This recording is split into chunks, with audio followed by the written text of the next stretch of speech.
ലഭിച്ചില്ല എന്ന് പറയുന്നു. നീതി ലഭിക്കുന്നതുവരെ പോരാടട്ടെ. ആ പോരാട്ടത്തിൽ ആ നീതിക്ക് വേണ്ടിയിട്ട് നമ്മളെല്ലാവരും ഒപ്പമുണ്ടെന്ന് മാത്രമേ അന്നും എന്നും പറയുന്നു.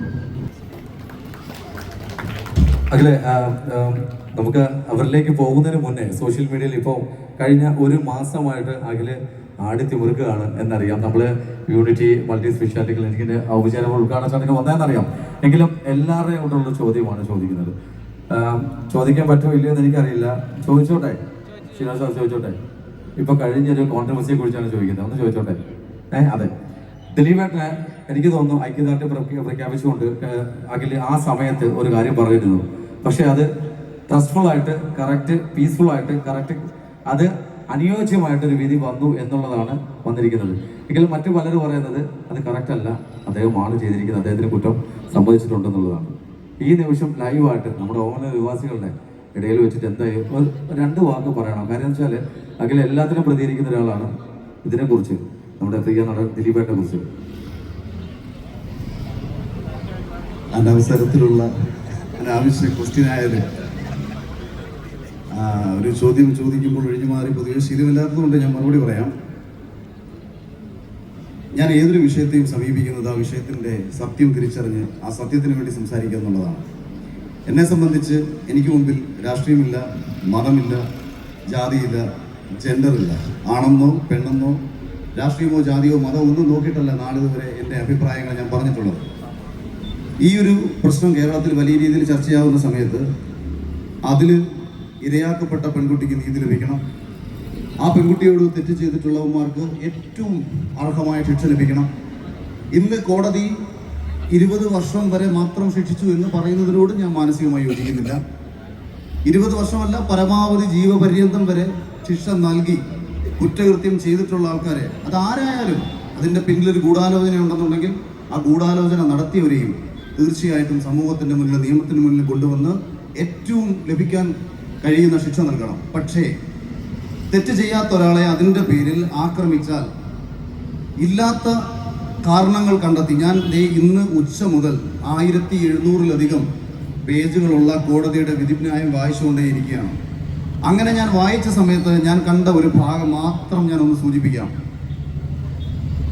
ദിലീപും പൾസർ സുനിയും തമ്മിൽ കണ്ടിരുന്നു എന്ന് ആദ്യമായി പോലീസ് കോടതിയിൽ കൊടുത്തിട്ടുള്ള ഒരു തെളിവെന്ന് പറയുന്നത്, സൗണ്ട് തോമ എന്ന സിനിമയുടെ ലൊക്കേഷനിൽ വെച്ചിട്ട് ഒരു പ്രശ്നം സംഭവിക്കുകയും ആ പ്രശ്നം പരിഹരിക്കാൻ വേണ്ടിയിട്ട് ഗുണ്ടയായ സുനിയെ ലൊക്കേഷനിൽ ആൾക്കാർ വിരിച്ചു വരുത്തിയെന്നും നാട്ടുകാരുമായിട്ടുണ്ടായ പ്രശ്നം സുനി വന്ന് പരിഹരിച്ചെന്നും അങ്ങനെ തൻ്റെ സിനിമയിൽ ഉണ്ടായിട്ടുള്ള ഒരു പ്രശ്നം പരിഹരിച്ച സുനിയോട് ഭാവിയിൽ തനിക്ക് ചെയ്യാൻ വേണ്ട കാര്യങ്ങൾക്ക് വേണ്ടി ഡിസ്കഷൻ നടത്തി എന്നുള്ള കാര്യങ്ങളാണ് ആദ്യമായി കണ്ടു എന്ന് പറഞ്ഞുകൊണ്ട് ജഡ്ജ്മെന്റിൽ ഞാൻ വായിച്ച കാര്യമാണ് ഈ പറയുന്നത്. എൻ്റെ ന്യായമോ എൻ്റെ തോന്നലോ അല്ല.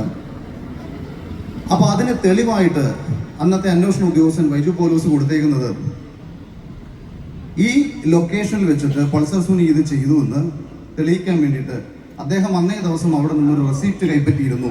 ആ റെസീപ്റ്റ് അവിടെ കൊടുത്തിട്ടുണ്ട്. 57-ാം നമ്പർ വൗച്ചറാണത്. അതായത് സിനിമ ലൊക്കേഷനിൽ പോയിട്ടുള്ളവർക്കറിയാം, അന്നേ ദിവസം അവിടെ കൊടുക്കുന്ന ക്യാഷുകളെല്ലാം തന്നെ ഒരു വൗച്ചർ എഴുതി 1, 2, 3, 4 എന്ന് പറയുന്ന വ്യത്യസ്ത വൗച്ചറുകൾ എഴുതി. അങ്ങനെ ഏകദേശം 100 പേരുണ്ടെങ്കിൽ ആ 100 പേർക്കും വൗച്ചറിന് എണ്ണം കാണും, ആ വൗച്ചറിന് വേറെ നമ്പറും കാണും. അങ്ങനെ 57-ാമത്തെ വൗച്ചറിൽ സുനിൽ കുമാർ ബ്രാക്കറ്റിൽ ഗുണ്ട 650 രൂപ കൈപ്പറ്റി എന്നുള്ള ഒരു വൗച്ചറാണ് കോടതിയിൽ തെളിവായിട്ട് കൊടുക്കുന്നത്. ഇതിൽ ഏറ്റവും രസകരമായ കാര്യം, ഒരു മലയാള സിനിമയുടെ ലൊക്കേഷനിൽ ഒരു പ്രശ്നം പരിഹരിക്കാമെന്ന ഗുണ്ടയ്ക്ക് 650 രൂപയാണോ അതിനുവേണ്ടി കൊടുക്കുന്നത് എന്നുള്ള ആദ്യത്തെ സംശയം. രണ്ടാമത്തത്, ദിലീപിന്റെ വക്കീൽ, അതായത് പ്രതിഭാഗം വക്കീൽ ഇതിനെ ഡിഫെൻഡ് ചെയ്യാൻ വേണ്ടി വാദിച്ചപ്പോൾ അവർ മുന്നോട്ട് വയ്ക്കുന്നത് 57-ാമത്തെ റെസിപ്റ്റ് ഇന്ന ആളാണ് കൈപ്പറ്റിയെങ്കിൽ 56 ഇതാ ഞങ്ങൾ വെക്കുന്നു, 58 ഞങ്ങൾ വെക്കുന്നു. കാര്യം ഇതിന് പിന്നിലോട്ടും ആൾക്കാരുണ്ട്, മുന്നിലോട്ടും ആൾക്കാരുണ്ട്. പിന്നിലോട്ടുള്ള ആളുടെ പേര് കൊടുക്കുന്ന സമയത്ത് അയാളുടെയും ഇത് വിജീഷ് കുമാർ എന്നാണ് പേര്, ബ്രാക്കറ്റിൽ ഗുണ്ട 1250 മറ്റോ രൂപ. 58 ഗുണ്ട ആൻഡ് ഫാമിലി എന്ന് പറഞ്ഞിട്ട് ഇതെന്താ യാഥാർത്ഥ്യം? അന്നത്തെ സിനിമയുടെ ലൊക്കേഷനിൽ ഗുണ്ടകളായി അഭിനയിക്കാൻ വന്നിട്ടുള്ള ആൾക്കാർക്ക്, ജൂനിയർ ആർട്ടിസ്റ്റുകൾക്ക് നൽകിയ വൗച്ചർ ഒരു അന്വേഷണ ഉദ്യോഗസ്ഥൻ കോടതിയിൽ തെളിവായി കൊടുത്തിരിക്കുകയാണ്. ഈ കോടതി അതിനിശ്ചിതമായ രീതിയിൽ ഈ അന്വേഷണ ഉദ്യോഗസ്ഥനെ വിമർശിച്ചപ്പോൾ I am shame on you എന്നാണ് കോടതി അവിടെ ഉപയോഗിച്ചേക്കുന്ന പദം. എന്നിട്ട് ഇദ്ദേഹം ചോദിക്കുമ്പോഴത്തേക്ക് ഇദ്ദേഹത്തിൻ്റെ മറുപടി എന്ന് പറയുന്നത്, ഞാൻ അതിനെക്കുറിച്ച് കൃത്യമായി അന്വേഷിച്ചില്ല എന്നുള്ളതാണ്. അപ്പോൾ ഒന്നുകിൽ ഈ കുട്ടിക്ക് നീതി ലഭിക്കത്തക്ക രീതിയിൽ ഒരു കൃത്യമായ അന്വേഷണം കേരള പോലീസ് നടത്തിയിട്ടില്ല. ഈ കുട്ടിക്ക് നീതി കിട്ടേണ്ട രീതിയിൽ കൃത്യമായ തെളിവുകൾ കോടതിയിൽ കൊടുക്കുന്നതിൽ പോലീസ് പരാജയപ്പെട്ടു. അങ്ങനെയാണെങ്കിൽ സർക്കാർ പരാജയപ്പെട്ടെന്ന് പറയേണ്ടി വരും. അപ്പോൾ ഇത് ആരുടെ പരാജയമാണ്? നമ്മൾ വിശ്വസിക്കുന്നത് പോലെ, സമൂഹം വിശ്വസിക്കുന്നത് പോലെ ഇതിന്റെ പിന്നിൽ ഒരാളുണ്ടെങ്കിൽ അയാളെ കണ്ടുപിടിച്ചു കൊണ്ടുവരേണ്ട ഉത്തരവാദിത്വം പ്രോസിക്യൂഷൻ ആണെന്നുണ്ടെങ്കിൽ ഇത്തരം, ഞാനിപ്പോൾ ഈ പറഞ്ഞത് എൻ്റെ ഭാവനയല്ല, ഇതുപോലെ വിഡ്ഢിത്തരങ്ങൾ നിറഞ്ഞ നിരവധി തെളിവുകൾ സമർപ്പിച്ച സമയത്ത് സ്വാഭാവികമായി എനിക്ക് തോന്നിയ തോന്നലാണ്, അയാൾ ഇതിന്റെ പിന്നിലുണ്ടോ ഇല്ലയോ, അകാരണമായിട്ടാണോ ഒരാളെ വേട്ടയാടുന്നത്. അല്ലാതെ ഞാൻ തിരുവനന്തപുരത്ത് ആശാ വർക്കർ സമരം, അമ്മമാരാണ്, സ്ത്രീകളാണ്, അവിടെ ആ വലിയ സമരം നടക്കുന്ന സമയത്ത് ഞാൻ അവർക്ക് വേണ്ടി പോയി സംസാരിച്ചു, ഞാൻ അവർക്ക് വേണ്ടി സാമ്പത്തിക സഹായം ചെയ്തു.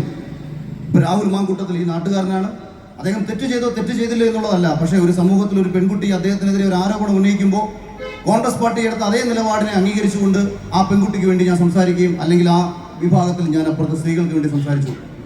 ബിഗ് ബോസിൽ കഴിഞ്ഞ 1.5 വർഷങ്ങൾക്ക് മുൻപ് ഏഷ്യാനെറ്റിൽ ബിഗ് ബോസിന്റെ ഓഡിഷന് പോയിട്ടുള്ള ചില പെൺകുട്ടികൾക്ക് ചില പ്രശ്നങ്ങൾ ഉണ്ടായിട്ടുണ്ട്. ഓഡിഷനിലേക്ക് അവർ പോയപ്പോൾ അവരുടെ ശരീരം ആവശ്യപ്പെട്ടു എന്നുള്ള ചില ആരോപണങ്ങൾ എന്നോട് പെൺകുട്ടികൾ പറഞ്ഞ സമയത്ത് ഏഷ്യാനെറ്റ് പോലെ ചാനലിന്റെ തലപ്പത്തിരിക്കുന്ന ആൾക്കാർക്കെതിരെ ഞാൻ സംസാരിച്ചിട്ടുണ്ട്. ഞാൻ സംസാരിച്ച സ്ത്രീകൾക്ക് വേണ്ടിയിട്ടാണ്.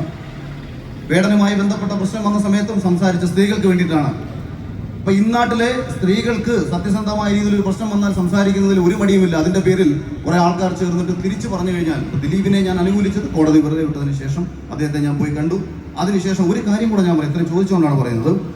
ഈ ഒരു ഊമക്കത്ത് ഇറങ്ങിയെന്ന് പറഞ്ഞു, വിധിന്യായം പുറത്തു വന്നതിന് ശേഷം ഇത് നേരത്തെ ദിലീപ് പറഞ്ഞു എന്ന് പറഞ്ഞു, ഊമക്കത്ത് വന്നു എന്ന് പറഞ്ഞു.